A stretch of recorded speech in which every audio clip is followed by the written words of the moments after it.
ଓହୋ ଏଇ ଶୀତରେ ଆଜି ବାହାରିଛି କଟକ। କଟକରେ ଗୋଟେ କାମ ପଡ଼ିଗଲା ତ ଯାଉଛି କଟକକୁ। ତ କ'ଣ କରିବା, ଏତେ ଯେଉଁ ଥଣ୍ଡା ଲାଗୁଛି ସାଙ୍ଗମାନେ କୁହନ୍ତୁନି।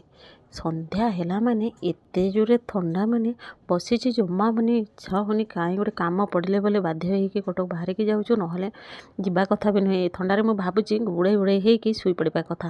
ତ ବର୍ତ୍ତମାନ ଆମେ ପହଞ୍ଚିଲୁଣି। ଠିକ୍ ଆମେ ପହଞ୍ଚିଛୁ ଏଇନା ତିରୁସୁଳିଆ ପହଞ୍ଚିବାକୁ ଯାଉଛୁ। ତିରୁସୁଳିଆ ଦେଇକି ଏପଟେ ଦେଇକି ହେଲେ ବାଟ ସହଜ ହେବ। ଭୁବନେଶ୍ୱର ଯେତେବେଳେ ଯିବ କଟକକୁ ତ ତିରୁସୁଳିଆ ଦେଇକି ଗଲେ ଜଲ୍ଦି ହିଁ ପହଞ୍ଚିଯିବ। ଆଉ ଆରପଟେ ଦେଇକି ମେନ୍ ରୋଡ଼୍ରେ ଗଲେ ସେପଟେ ବି ମେନ୍ ରୋଡ଼୍ ହେଇଛି, ଏପଟେ ବି ମେନ୍ ରୋଡ଼୍ ହେଇଛି। ତ ଏପଟେ ଆମ ପାଇଁ ସୁବିଧା ହେଇଛି, ଏପଟେ ଆମେ ଯାଉଛୁ।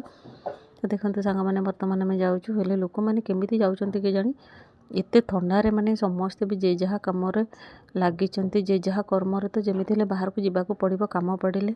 ତ ଦେଖିପାରୁଛନ୍ତି ସାଙ୍ଗମାନେ, ବର୍ତ୍ତମାନ ଆମେ ତିରୁସୁଳିଆ ଛକ ଗୁଲେଇ ପାଖରେ ଅଛୁ। ଗୁଲେଇରୁ ଆମେ ସେପଟେ କ୍ରସ୍ କରିବୁ ବାଁ ପଟକୁ।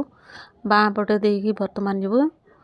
ତ ହେଲେ ଏଇ ଯେତେ ମାନେ ନଦୀ ପାଖେ ଆସିଲାଣି ସେତେ ଥଣ୍ଡା ତ ଜୋରିଆ ଲାଗିଲାଣି। ଏତେ ଜୋର ଥଣ୍ଡା ଲାଗୁଛି ଆଉ କହି ହେବନି। ମାନେ ସନ୍ଧ୍ୟା ହେଲା ମାନେ ଏପଟେ ବହୁତ ଏପଟେ କ'ଣ ନଦୀ ଅଛି ନା, ସେଥିପାଇଁକା ନଦୀ ଏରିଆଟା ବହୁତ ମାନେ ଥଣ୍ଡା ହୁଏ, ଥଣ୍ଡା ଲାଗେ।